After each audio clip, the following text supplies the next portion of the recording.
The Galactic Council Oversight Committee met, as it always did, in room 17B of the high orbit command tower above Centralis Prime. The room had no windows, 3 malfunctioning temperature regulators, and the kind of lighting that made every species look equally unwell. Around the long elliptical table sat representatives from 9 GC member species, each managing various expressions of polite disinterest, bureaucratic dread, or the slow onset of existential crisis. Chairman Van Raal, a thin-boned Krelek with a ridge of sensory nodules pulsing faintly down his crown, was finishing his summary. And so, per subsection 14C, the request for high-efficiency waste gas filtration on MERT Station 451 has been denied on the basis that 5 residents do not meet the required population-to-effluence ratio. He looked around. No one objected. No one moved. Halvrin tapped idly at his datapad. Velis was rereading an old tactical white paper upside down. The junior archivist in the corner was asleep with his eyes open, a talent his species had evolved solely for surviving GC committee work. Van Raal flicked his nodule array in resignation and moved on. Next item, Agenda 47D, unreviewed asset flagged for archival relay node Epsilon Z42, originally classified as Eshar Deep Space Listening Post. Human activity detected. No fleet interference requested. He scrolled through the attached note. Appears to be a routine human salvage op. Relay node listed as dormant. Likely another decommissioned rig full of broken panels and cultural violations. Possibly a barbecue pit again. That earned a few tired chuckles. Halvrin snorted. Maybe they're roasting another fusion coil. Someone tell Fallon she's not supposed to cook with weapons-grade isotopes. Van Raal glanced toward the projection terminal. Play the footage. The lights dimmed slightly. The central display pinged twice and came to life with the time-stamped data feed. Recorded on board a human stealth corvette. Ship class GC acknowledged, but tactically unlisted. The feed opened on the final approach vector. A mottled structure rotated lazily in the black. Relay node Epsilon Z42, hull paint long faded, marked by Eshar designations not used in 2 generations. Its solar fins were cracked. External life support was inert. The structure was dark, except for a faint green pulsing light in the comms dish array. The human shuttle made no attempt to hail. It simply extended a docking umbilical and clamped to the underside of the node with a series of practiced, efficient motions. Minimal thruster output. Silent. The committee leaned forward slightly. The footage jumped ahead. Now inside the node, 3 humans moved through its dim corridors. No resistance. No traps. No Eshar defense protocols. The walls were dusty but not decayed. One of the humans, their CO, judging by the subtle command tags on her shoulder, removed a glove and swiped it through the dust on a control panel. The residue was thick but uniform. No sign of recent activity, no thermal signature trails, no biometric residue. Just disuse. Fallon, Van Raal muttered, recognizing her from previous classified operations. She was not on any current assignment. That was already troubling. On screen, Commander Fallon turned to her second. Systems are running on subgrid reserve, but it's still got teeth. How? The second asked, half whispering. They never shut it off. Probably forgot it was even here. Fallon knelt beside a flickering terminal interface. The crew wiped it clean, bypassed the physical safety locks, and manually keyed in the console prompt. A low hum filled the chamber as ancient Eshar hardware reawakened. Glyphs rolled across the screen. Fallon didn't hesitate. Username, admin. Password 123. Logan, accepted. The terminal lights shifted to green. The old relay's internal logic clicked into place. A cascade of access permissions bloomed across the screen. No firewall, no ICE, no alert triggers. Just a long, slow scroll of full access granted repeating. The humans didn't celebrate. They barely reacted.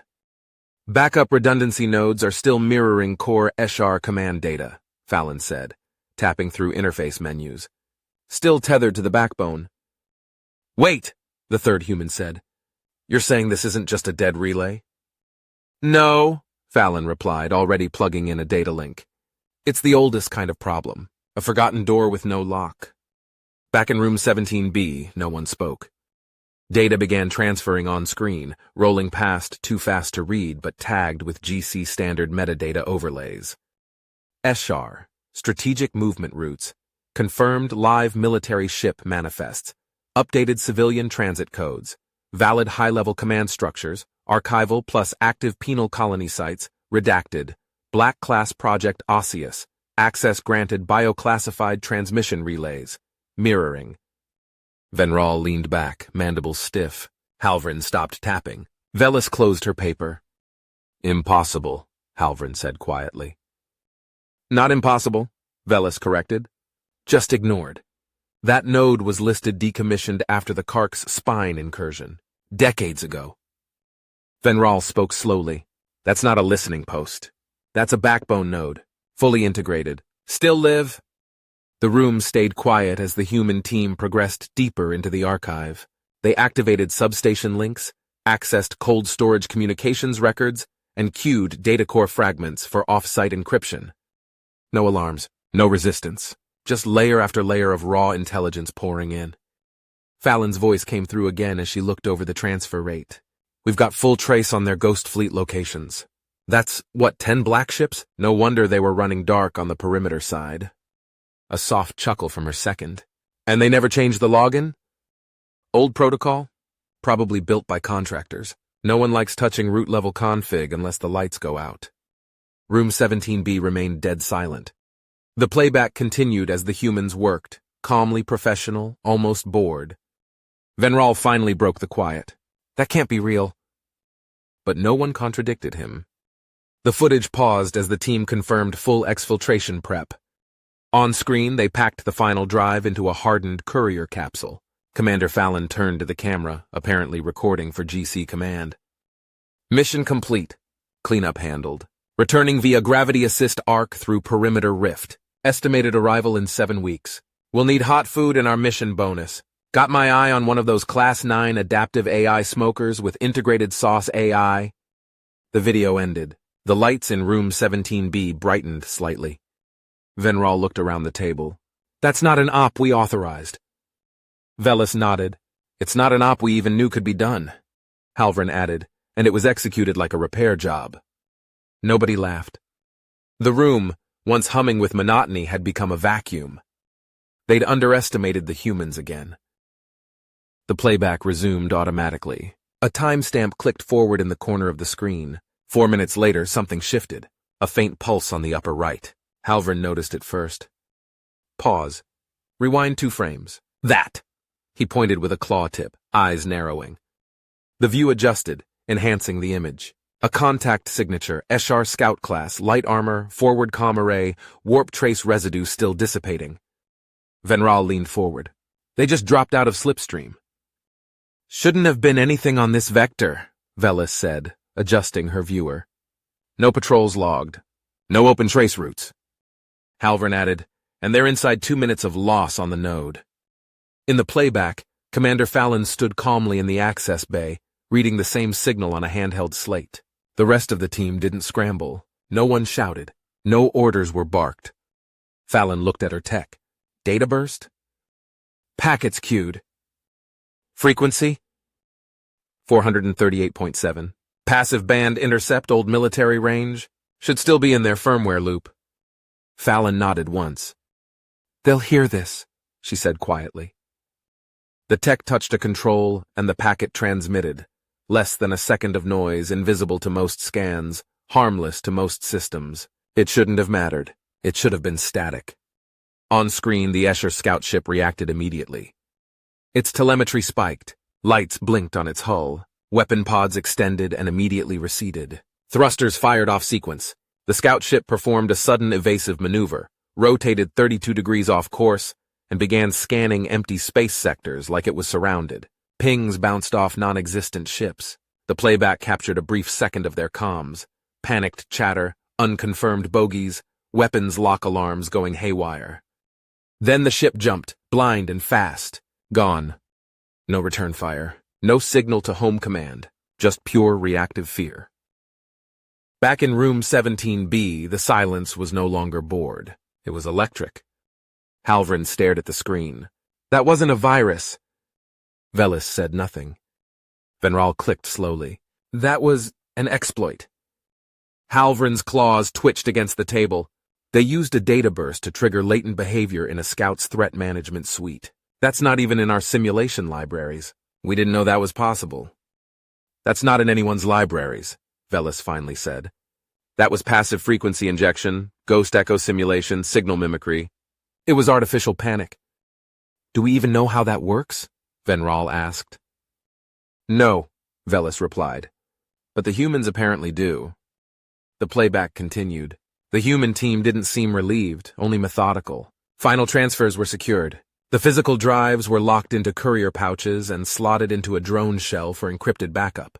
Commander Fallon looked directly into the recording lens. Mission complete.